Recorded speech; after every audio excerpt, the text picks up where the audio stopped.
하나님 앞에 나아갈 수 있는 기도라는 축복을 누릴 수가 있습니다. 그런데 분명히 예수님을 믿어서 구원받아 하나님의 자녀가 되었는데도 불구하고 여전히 뭔가 잘 안 되어지고 기도 응답도 잘 안 되어지고 여전히 마음은 불안하고 답답하고 또 갈등도 많고 또 어떨 때는 너무 안 되다 보니까 하나님이 계신가? 하나님이 계시다면 왜 이런 문제들이 자꾸 찾아오고 계속 이 끝이 없는 이 터널들이 어둠의 터널들이 내 인생에 펼쳐질까? 이렇게 말은 안 하지만 그러한 고민과 그러한 갈등을 하며 살아가는 신자들도 굉장히 많습니다. 교회를 다니고 예배를 드린다 뿐이지 불신자하고 다를 바 없는 그 상태로 살아가는 사람들이 신자들이 많다는 거죠. 도대체 왜 그럴까요? 왜? 예수님을 믿는다고 하는데 여전히 기도 응답이 없고 여전히 나는 힘이 없고 무능력하고 무기력하고 분명히 하나님은 살아계시다고 하는데 내 삶 속에는 그 하나님의 능력이 보호자의 능력이 기도는 하지만 나타나지 않고 여전히 내 힘과 내 능력으로 살아가는 신자들이 많이 있습니다. 오늘 우리가 이 말씀을 통해서 또 아브라함의 이 생애를 통해서 우리가 답을 얻어야 되겠습니다.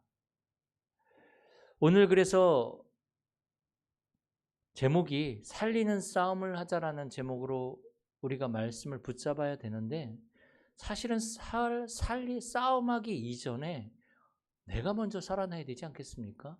내가 힘이 없는데 내가 응답을 못 받는데 어떻게 내가 싸움을 싸울 수 있겠습니까? 전쟁에 나갔는데 군사들이 훈련도 제대로 받지 않고 아주 벌벌벌 떨고 있다면 어떻게 그게 싸움이 될 수 있겠습니까? 그래서 오늘 살리는 싸움 이전에 내가 먼저 힘을 얻고 내가 먼저 살아나야 됩니다. 기도 응답 받기 이전에 우리가 먼저 내 상태를 알아야 합니다. 모르니까 내가 지금 어떠한 영적 상태에 있는지 모르니까 그렇게 기도를 해도 그렇게 신앙생활을 해도 응답이 없고 여전히 무능력한 신자로 살아갈 수밖에 없다라는 거죠. 그래서 응답 이전에 싸움 싸우기 이전에 우리가 먼저 알아야 될 것이 있습니다. 오늘 본문은 지금 아브라함이 단을 쌓는 장면인데 사실 우리가 아브라함의 인생을 생애 여정을 살펴보면 아브라함은 갈대아 우르라는 그러한 지역에서 아버지 데라와 함께 우상을 만들어서 팔던 사람입니다. 단순히 우상 숭배 그걸 넘어서서 다른 사람도 우상을 숭배하도록 우상의 조각을 만들어서 눈에 보이는 우상이죠. 우상의 조각을 만들어서 팔던 사람입니다. 아브라함이 처음부터 하나님을 믿고 하나님을 잘 알았기 때문에 하나님이 아브라함을 부르신 게 아니에요. 아브라함은 하나님을 몰랐고 믿지도 않았고 알 수도 없었고 그래서 우상을 만들어 팔고 있던 그 상태에 어느 날 하나님이 아브라함에게 찾아오신 거죠. 그게 창세기 11장에 나와 있죠. 하나님이 아브라함에게 찾아오셔서 하나님을 알지 못하는 아브라함에게 찾아오셔서 여기를 떠나라는 겁니다. 네 고향 친척 본토 아비집을 떠나라는 거죠. 그러니까 어떻게 보면 그런 거예요. 하나님을 알지 못하고 있는 그런 상태에 갑자기 어느 날 어떤 신이 갑자기 나타나서 여길 떠나라고 말하니까 이 하나님을 알지 못한 아브라함은 이게 뭐지? 분명히 이 신인데 어떤 신이 나보고 여길 떠나라고 한다. 아마 아버지 데라에게도 얘기하지 않았겠어요? 그래서 하나님을 알지 못하지만 그래도 우상을 숭배하는 신을 믿던 그런 기질이 있으니까 이 아브라함과 이 데라는 그것을 듣고 또 형 하란이 거기서 죽거든요. 갈대아 우르에서. 그러니까 그런 형도 죽고 그러니까 이 아브라함과 데라가 그 갈대아 우르를 떠나게 되어집니다. 그리고 가다가 하나님이 지시할 땅으로 가는데 가다가 하란이라는 지역 중간에 갈대아 우르와 그 가나안 땅 중간에 있는 하란이라는 도시에 머물게 되죠. 그 하란이라는 도시는 이 갈대아 우르와 같은 우상을 섬기고 있는 지역이고 거기도 굉장히 문명이 발달한 그러한 도시입니다. 한마디로 말해서 살기가 굉장히 편리한 도시라는 거죠. 그러니까 아브라함이 가다가 더 이상 가지 않고 하란이라는 지역에서 15년을 머물게 되어집니다. 잠깐 머문 게 아니라 아예 거기 눌러 살라고 작정을 한 거죠. 그러다가 거기에서 누가 죽냐면 아버지 데라가 죽습니다. 그러고 나서 이 아브라함에게 다시 한번 하나님이 찾아오십니다. 그게 창세기 12장 1절에서 3절이죠. 그게 하란에서 하나님이 아브라함에게 찾아오신 거예요. 아버지가 죽고 나서. 그러니까 어떻게 보면 하나님은 아브라함을 갈대아 우르에서 부르셨는데 안 떠나니까 형 하란을 불러가 버리고 그리고 떠나긴 떠났는데 마지못해서 무서우니까 그 예수 안 믿는 사람들이 무당 찾아가 가지고 막 무당이 너 이렇게 안 하면 너 죽어 그러면 벌벌벌 떨면서 무당이 시킨 대로 하는 거하고 똑같은 거예요. 처음에 하나님 모르니까. 그러니까 어떤 신 중에 하나라고 생각을 했겠죠. 그 하란에 이 하란에서 또 아버지 데라가 죽고 되는 게 없는 거예요. 그러니까 하나님이 이 아브라함에게 찾아오셔서 너는 너의 본토 친척 아비 집을 떠나라. 아브라함에게 처음 갈대아 우르에서 하셨던 말씀을 또 합니다. 내가 내게 지시할 땅으로 가라. 너는 복이 될 것인데 너로 말미암아 천하 만민이 복을 얻게 하겠다. 복의 근원의 언약을 아브라함에게 주십니다. 그래서 아브라함은 사실은 어떻게 보면 여기에 머물고 싶었는데 되는 일이 없는 거죠. 아버지 죽고 형 죽고 가정 문제, 이 영적 문제가 막 찾아오니까 결국은 어떻게 됩니까? 이 하란을 떠나게 되죠.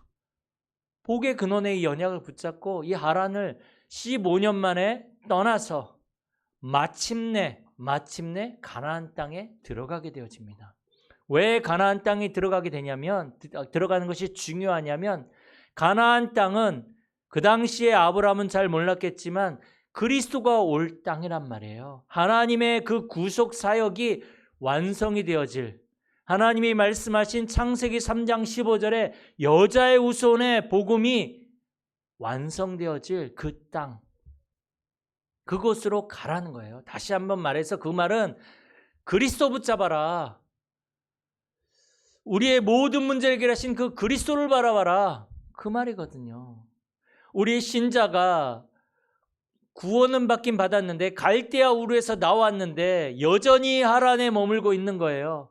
세상 바라보면서 사람들을 바라보면서 여전히 하란에 머물고 있는 거예요. 여전히. 아브라함이 하란에 머물렀던 것처럼 우리도 마찬가지입니다. 하나님을 말씀을 듣고 구원을 받았지만 여전히 세상도 좋아. 내 생각, 내가 가지고 있는 지식, 경험 이거 가지고 신앙생활하다 보니까 안 맞는 거예요. 하나님과. 그래서 교회를 다니고 신앙생활 하더라도 여전히 그 사람의 영적 상태는 하란에 머물고 있는 것입니다. 하란에. 하나님의 계획은 하란 아니거든요. 하나님의 계획은 갈대아 가나안 땅입니다.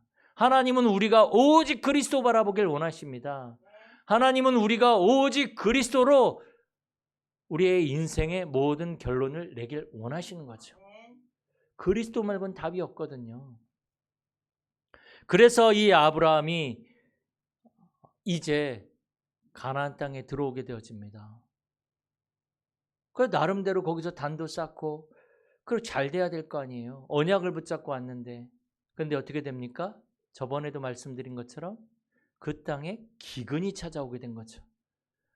예수 믿는 사람이 기도도 하고 예배도 드리고 그럼 다 잘 돼야 될 텐데 기도응답도 탁탁 그냥 다 받고 뭐든지 좀 잘 돼야 될 텐데 기근이 찾아온 거예요. 환경이 열려지지가 않네. 그 아브라함이 어떻게 합니까?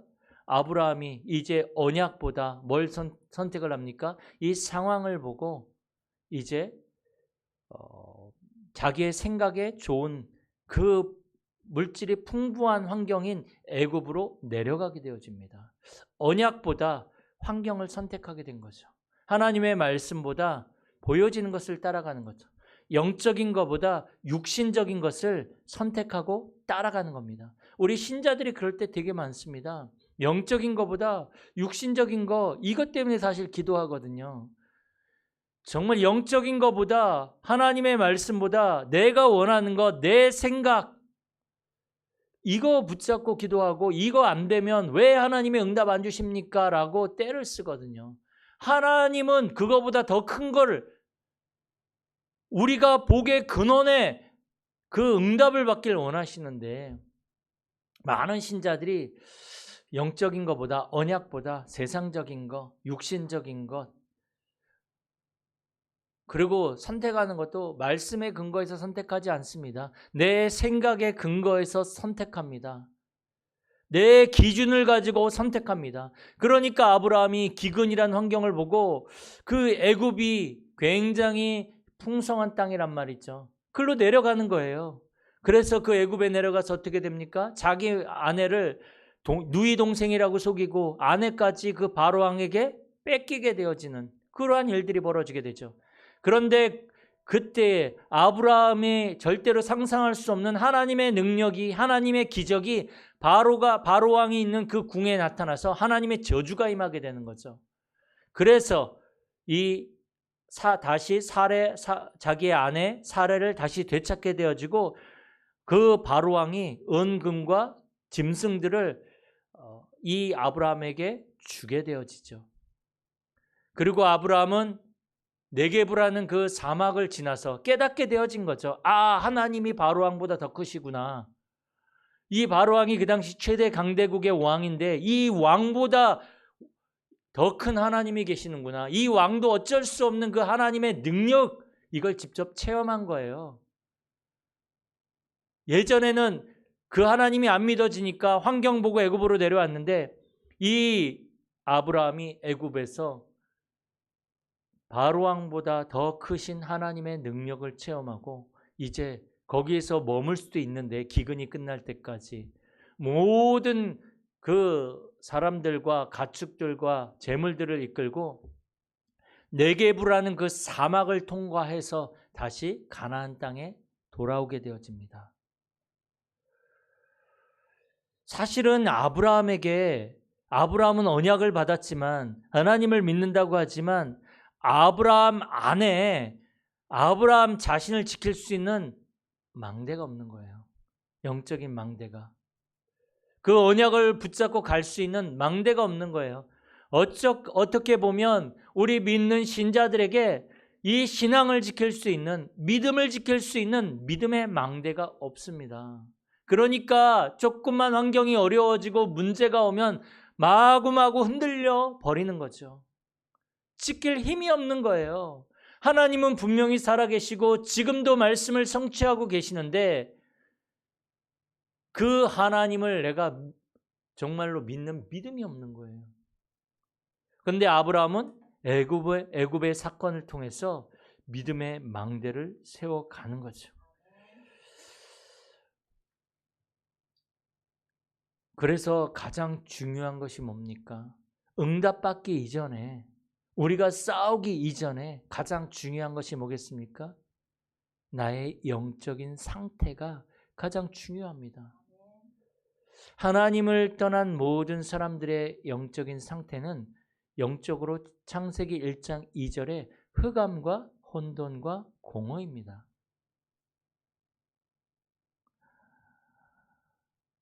흑암은 뭡니까? 우리 속에 빛이 없는 거예요. 빛이 없어요. 빛이 없으니까 헤맬 수밖에 없는 거죠. 우리의 인생이 헤맬 수밖에 없어요. 어떨 때는 조금 하나님 말씀이 맞는 것 같기도 하고 어떨 때는 세상 하나님 말씀 안 보이고 안 들리고 안 담겨지고 그래서 세상 바라보고 사람 말 듣고 내 생각대로 내 기준대로 살아가는 거예요. 보이질 않으니. 그러다 보니까 어디로 가야 될지 모르는 그러한 상태가 되는 거죠. 그게 혼돈입니다. 어디로 가야 될지 몰라. 그게 혼돈의 인생이에요. 그리고 실패해도 성공해도 내 안에 남는 게 공허함뿐이 없어요. 잘 돼도 공허하고 성공해도 공허하고 실패해도 공허해요. 흑암, 혼돈, 공허. 이게 바로 우리가 응답받기 이전에 우리가 살펴봐야 할 영적인 상태입니다. 지금 우리는 어떠한 상태에 있습니까? 만약에 영적으로 흑암과 혼돈과 공허 상태에 있다면 교회를 다녀도 기도를 해도 우리는 무능력한, 무기력한 그러한 신자로 살아갈 수밖에 없는 거죠. 이 속에 하나님은 답을 주셨습니다. 창세기 1장 3절에 창조의 빛으로 하나님은 그 흑암과 혼돈과 공허 가운데 빛을 비추신 거죠. 그 창조의 빛이 비춰지니 어떻게 됐습니까? 흑암과 혼돈과 공허가 떠나가게 되어진 거죠. 창세기 1장 3절에 이 창조의 빛이 우리에게 임했습니다. 요한복음 1장에 보면 예수님이 바로 그 빛으로 우리 가운데 오신 것입니다. 생명의 빛으로, 창조의 빛으로, 영광의 빛으로 우리 가운데 오셔서 우리 안에 있는 이 모든 흑암, 어디로 가야 될지 모르는 이 혼돈, 성공해도 실패해도 우리의 인생은 공허뿐이 없는데 이 공허 가운데 이 빛을 비추셔서 이 빛이 우리의 망대가 되게 하신 것입니다. 더 이상 흑암, 혼돈, 공허는 우리를 사로잡을 수가 없으며 우리를 실패할 수 없는 것입니다. 이것 때문에. 그렇다면 우리의 이 영적인 상태가 날마다 어디로 나가야 됩니까? 예수 그리스도의 생명의 빛으로 우리가 나가야 되는 거죠. 그렇게 되어질 때에 내가 있는 현장과 내가 일하고 있는 그곳이 이 창조의 빛, 생명의 빛이 비춰지고 그 빛이 망대가 되어지는 것입니다. 망대는 뭐라 그랬습니까? 나를 지키고 살리고 세우는 거란 말이죠. 포도원 같은 데 보면 여우가 그 울타리를 파헤치고 여우가 들어와서 그 포도를 따먹는단 말이죠. 그 포도원을 지키는 망대, 사단이 자꾸만 와서 우리에게 들어와서 우리의 생각과 마음을 자꾸 뺏어갑니다. 불신앙을 넣어주고 자꾸 뺏어갑니다. 그래서 우리의 마음과 생각과 영혼을 지키는, 살리는, 지키는, 세우는 망대가 우리 안에 세워져야 되는데 그 망대가 바로 믿음입니다. 어떤 믿음입니까? 예수 그리스도를 믿는 믿음이 우리의 망대가 되어져야 되는 거죠. 예수님이 십자가에서 우리의 모든 문제를 다 끝내셨습니다. 그 믿음이 있어야 되는 것입니다. 그래서 안 믿어지면 하나님 그리스도가 십자가에서 내 모든 문제를 다 끝내셨음을 믿고 감사를 드립니다. 이 믿음이 내 안에 세워지게 하여 주옵소서. 이렇게 우리는 기도해야 되는 것입니다. 그래서 우리의 영적인 상태를 자꾸만 바꿔나가는 것입니다. 그렇게 되어지면 응답이 오게 되는 것입니다. 그리고 내가 하나님이 일하시는 그 자리에 있게 되어집니다. 하나님이 지금 하시는 그 일 속에 내가 있게 되어지는 것입니다. 그렇다면 다시 말해서 내가 하고 있는 이 일이 지금 하나님이 하시는 일 속에 지금 하나님이 나에게 주신 업이구나. 이렇게 결론을 내릴 수밖에 없는 거죠. 그러면 이건 성공할 수밖에 없는 거예요. 안 되어지는 것이 아니라 지금 되어지는 그 속으로 가고 있는 거죠. 그래서 우리는 이 오직 복음에, 오직 그리스도의 이 생명의 빛을 믿는 믿음을 세우고, 이제 두 번째로 우리는 조금 믿음의 갱신과 믿음의 지경을 넓혀야 합니다. 아브라함이, 계속 제가 비슷한 말씀들을 하고 있습니다. 아브라함이 갈대아 우르에서, 하란에서 나와서 가나안 땅에 들어올 때 들어와서 애굽으로 내려갔을 때, 또 애굽에서 올라올 때 계속 데리고 다니던 사람이 있었죠. 물론 사라도 부인이기 때문에 당연하고요. 누구죠? 롯. 하나님은 처음부터 창세기 12장 1절에도 보면 내 친척과 본토 아비집을 떠나라 그랬거든요. 그런데 친척 롯, 형님의 아들이에요. 형님의 아들, 조카. 이 조카 롯을 계속 데리고 다닌 거예요. 유일한 핏줄인 거죠. 여러분들 생각을 해보세요. 우리 지연이가 외국을 나갔는데 거기에 유찬이와 함께 있으면 핏줄이기 때문에 얘가 이상한 짓 해도 그래도 핏줄이기 때문에 그래도 믿어져요. 뭔가가 땡긴단 말이죠. 그런데 전혀 모르는 사람이 내 옆에 있다고 생각을 해보세요. 느낌이 다릅니다. 아무리 막 나한테 덤비고 아무리 그런다 할지라도 핏줄은 다르거든요. 아브라함이 이 조카 롯을 그러한 느낌으로 데리고 다닌 거예요. 그리고 아브라함이 나이가 들어가니까 이제 나이 들면 자기를 지켜줄 사람이 필요한 거죠. 자기를 보호해 줄 사람이 필요해요. 든든한 사람이 필요한 거죠. 그게 조카 롯이란 말이죠. 그래서 그 조카 롯을 계속 데리고 다니는 거예요. 그런데 하나님은 본토 친척 아비집을 떠나라 그랬거든요. 의지하지 말라 그랬거든요. 오직 하나님만 바라봐야 되는데, 언약 붙잡고 가야 되는데 조카 롯을 데리고 다니는 거죠. 돼지 3번에서도 말씀드리겠지만 우리가 왜 기도를 안 하는 줄 아십니까? 기도를 하더라도 우리가 10분, 5분도 못해요. 다른 건 많이 하면서, 드라마는 많이 몇 시간 보면서 기도는 10분 이상을 못해요. 왜 그런지 아십니까? 아직 덜 급하거든요. 아직 내가 의지할 게 있어. 아직도. 아직 여러분 완전히 망해보세요. 완전히 지금 급한 상황에 보세요. 기도하지 말라 그래도 계속 기도합니다. 위급한 상황이 되면 생각도 계속 기도합니다. 근데 덜 급해서 그래요. 아직까지 뭔가 내가 의지할 게 있거든요. 아직까지 믿는 구석이 있으니까 기도가 안 되어지는 거거든요. 그러니 자꾸 기도보다 다른 거 붙잡는 거예요. 아직 덜 급해요. 아직 덜 망했거든. 아직 내가 믿는 구석이 있거든. 아직까지는. 그래도 보니까 겨우겨우 그래도 되는 것 같아. 아브라함이 조카 롯을 그런 의미로 어떻게 보면 데리고 다니는 거예요. 그런데 아브라함이 애굽에서 내려온 이로 창세기 13장 오늘 다 읽지는 않았지만 이 아브라함의 하인들과 롯의 하인들이 계속적으로 이제 싸움이 벌어지죠. 왜 그러냐면 업이 같아요. 양을 치는 사람들이란 말이죠. 목축업자들이란 말이죠. 그런데 이 짐승들은 뭘 먹고 삽니까? 풀을 먹고 살아요. 그런데 이 풀은 이 초원, 이 풀이 있는 곳이 지금 중동 같은 데 보세요. 거긴 지금 사막이 많잖아요. 그렇게 흔하지 않단 말이죠. 물이 있는 곳도. 그러니까 어떻게 보면 아브라함과 이 롯은 같이 이제 짐승들이 늘어나는데 이 풀 먹을 이 땅이 부족하단 말이에요. 그러니까 싸움이 일어나기 시작하는 겁니다.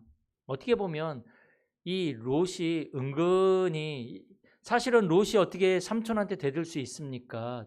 그렇잖아요. 삼촌인데.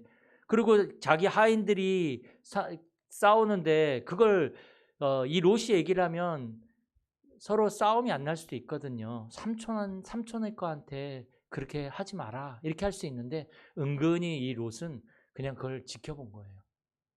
왜? 지금 짜증나거든요. 삼촌 때문에 따라 나오긴 했는데 삼촌이 이 하란에 머물다가 갑자기 그 좋은 곳에서 떠나자 하네. 그래서 따라서 왔더니 가나안 땅에 왔더니 웬걸 기근이 오네. 삼촌 따라왔더니 근데 또 갑자기 애굽으로 내려가자네. 그래서 애굽까지 갔더니 거기서 살 줄 알았더니 또 가나안 땅으로 다시 돌아가자고 하네. 은근히 이제 이 롯도 나이 먹으니까 짜증나기 시작하는 거죠. 그때 아브라함이 롯에게 얘기를 합니다.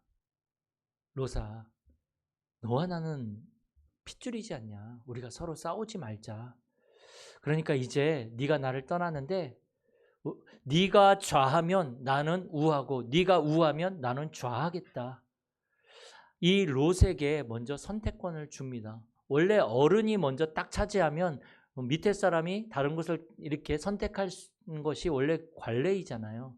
그런데 아브라함은 완전히 이제 애굽 이후로 믿음의 사람이 되어집니다. 그래서 이 롯에게 선택권을 주고 이 롯이 그래서 눈을 들어서 이렇게 본즉 그 소돔과 고모라가 성경에 뭐라 기록됐냐면 아직 하나님께서 멸하시기 전이므로 여호와의 동산 같더라. 육신의 눈으로 보니까 여호와의 동산 같더라. 영적인 건 모르겠고. 그래서 이 롯은 그 소돔과 고모라 육신적인 선택을 하게 되는 거죠. 굉장히 잘 선택한 거예요. 세상적으로 봤을 때 여호와의 동산 같은 곳이니까. 그런데 아브라함은 마므레 상수리나무 숲을 선택하게 됩니다. 다시 말해서 거기는 사실은 산지예요. 산지. 언약적인 선택을 한 거죠. 다시 말해서 아브라함은 믿음을 갱신하는 거예요. 믿음을. 예전에는 상상할 수 없는 거예요. 이제 자기가 의지하고 있던 모든 것들을 떠나 보내는 겁니다. 저번에 말씀드렸죠. 여러분들이 지금 뭘 의지하고 계세요? 하나님의 말씀보다, 하나님이 주신 언약보다 뭘 여러분들은 의지하고 계십니까? 여러분들 안에 있는 그 롯을 떠나 보내야 됩니다. 그게 믿음의 갱신입니다. 세상적인 거, 육신적인 거, 여전히 롯은 그쪽으로 갈 수밖에 없어요. 언약? 아브라함이 얘기 안 했겠어요? 관심 없어요. 여전히 여호와의 동산 같아 보이는 육신적인 선택을 하는 거예요. 믿음의 갱신. 그리고 아브라함은 베델에서 뭘 합니까? 단을 쌓습니다. 단을, 여호와 앞에 단을 쌓게 되어집니다. 이 아브라함이 원래 베델에서 있다가 오늘 창세기 13장 18절에 보면 이 장막을 어디로 옮기냐면 헤브론으로 옮겨서 거기에서 여호와 앞에 단을 쌓았더라. 다시 말해서 베델에서 역사하셨던, 베델에서 축복하셨던 그 하나님의 축복을 가지고 이제 헤브론으로 옮겨서 거기에서 여전히 하나님 앞에 단을 쌓은 것입니다. 다시 말해서 믿음의 지경을 넓힌 거죠. 하나님이 나에게 주셨던 응답과 언약과 말씀, 이 모든 것을 가지고 믿음의 지경을 넓힌 것입니다. 저와 여러분들이 이제 믿음의 지경을 넓히셔야 됩니다. 내가 의지하고 있던 육신적인 그 모든 롯을 떠나보내고 내 기준을 빨리 떠나보내고 믿음의 갱신을 하고 그것을 가지고 이제는 내 산업이 세계복음화의 후대복음화의 그 응답을 받을 수 있도록 이제 믿음의 지경을 넓히고 기도 제목도 달라져야 됩니다. 하나님은요, 이 아브라함이 창세기 13장 18절에 거기에서 언약을 잡고 믿음의 단, 기도의 단을 쌓은 것처럼 하나님은 기근이 온 바로 그곳에서 우리가 언약 잡고 기도하기를 원하십니다. 문제가 오고 위기가 온 그곳에서 하나님은 우리에게 주신 언약을 붙잡고 기도하기를 원하십니다. 어떻게 되어집니까? 그래서 아브라함이 마므레 상수리나무 숲을 그 헤브론으로 옮긴 다음에 거기에서 318명의 가병을 키우게 됩니다. 318명의 가병이니까 가족들까지 합치면 1000명이 되어지는데 이 318명의 그 가병을 가지고 나중에 보면 조카 롯은 육신적인 선택을 해서 소돔 그쪽으로 갔는데 그 당시에 그 고대 그 나라들이 전쟁을 벌여가지고 이 소돔이 졌단 말이에요. 그러니까 이 롯과 롯의 가족들과 재물들이 다 빼앗겨서 롯도 포로로 끌려가고 있는데 아브라함이 그 318명의 가병을 데리고 밤에 몰래 그들이 있는 곳까지 따라가서 그들을 쳐서 이기고 조카 롯을 구해오게 되어지죠. 조카 롯뿐만이 아니고 이제 같이 끌려갔던 사람들도 다시 다 데리고 오게 되어지고 빼앗겼던 재물들 다 데리고 오게 된 거죠. 결국은 아브라함이 믿음의 갱신과 믿음의 믿음의 지경을 넓힌 이 아브라함,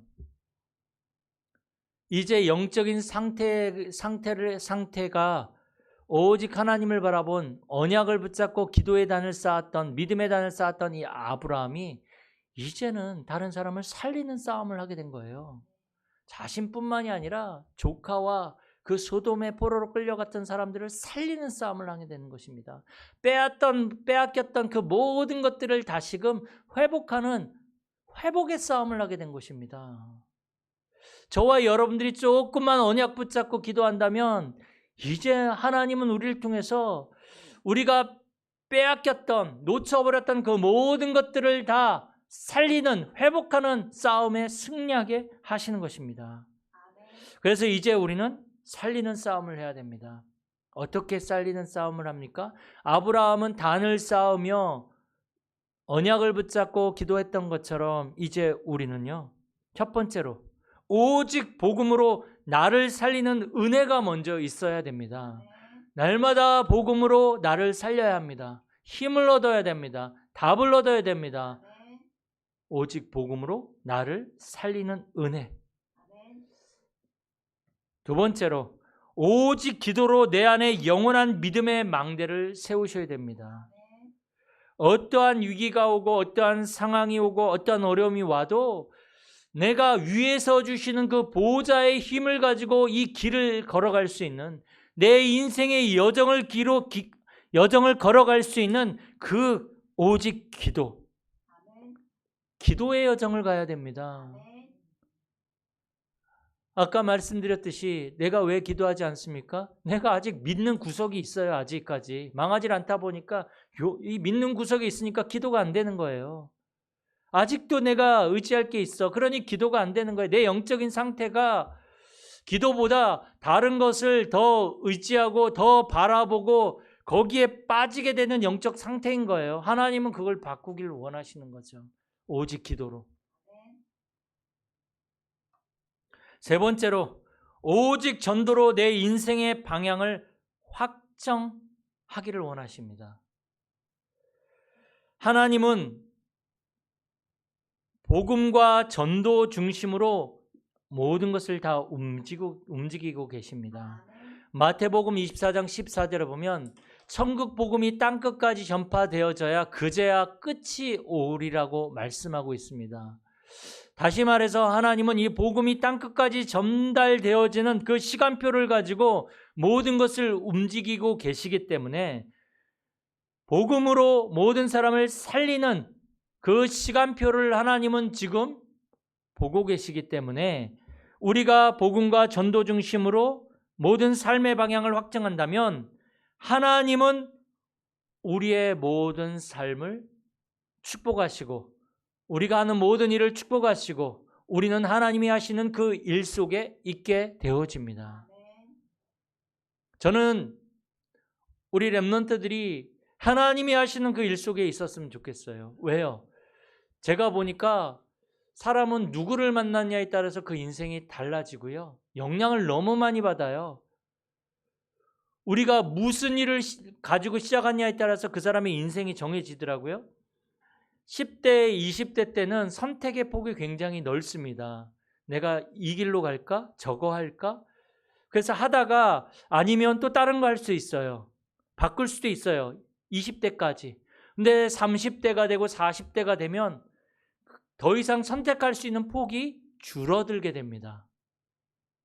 왜냐하면 결혼도 하고 또 자녀도 생기고 그러다 보니까 이걸 쉽게 바꿀 수가 없어요. 또 시간이 많이 흘렀기 때문에 이제 다른 것을 내가 바꿀 수 있는, 공부할 수 있는 시간도 없어요. 그러다가 50대, 60대 되면 그냥 그 길로 가야 돼요. 그래서 우리가 어떻게 시작하느냐가 굉장히 중요합니다. 성령인도 받아서 시작해야 되고 내가 지금 하고 있는 일에 내가 최고의 응답을 받아야 됩니다. 학생이면 공부를 가지고 거기에서 최고의 응답을 받아야 됩니다. 학생은 노는 게 직업이 아닙니다. 학생은 말대로 뭐죠? 배울 학자 써서 뭡니까? 공부하는 거예요. 거기서 공부 안 하게 되어지면 어떻게 됩니까? 20대 때 굉장히 힘들어집니다. 왜냐하면 제가 인생을 많이 살진 않았지만 50여 년 동안 살면서 많은 사람들을 만나봤는데 10대 때 굉장히 잘 나가는 친구들 많았어요. 그런데 굉장히 대단하고 동경의 대상이었던 친구들, 그런 사람들 20대 때까지만 해도 그래도 괜찮아요. 50대 때 만나보니까 정말 어렵게 살더라고요. 내 힘으로 할 수 있는 게 없어요. 내 힘으로 선택할 수 있는 선택권도 없어요. 그냥 살아야 돼요. 그냥 흘러가는 대로 가야 돼요. 그래서 이제 우리 살리는 싸움을 해야 할 우리 렘넌트들은 정말 하나님이 신 언약을 붙잡고 기도하면서 공부해야 됩니다. 공부해야 됩니다. 그리고 나중에 편하게 사세요. 나중에 편해져요. 우리 어른들도 마찬가지죠. 지금 내가 하고 있는 일 속에서 이거 가지고 응답 받아야 됩니다. 그리고 만남의 축복을 누려야 합니다. 그러나 그 모든 것의 중심이 뭡니까? 복음이 누려져야 됩니다. 행복한 복음. 기도가 행복해야 됩니다. 기도로 힘을 얻어야 됩니다. 드라마로 힘을 얻는 것이 아니라 힘을 기도로 얻을 수 있어야 합니다. 그리고 이제 단순히 밥 벌어먹고 사는 것이 아니라 내 인생의 모든 방향이 세계복음화, 후대복음화, 지역복음화, 이거 딱 붙잡고 가는 것입니다.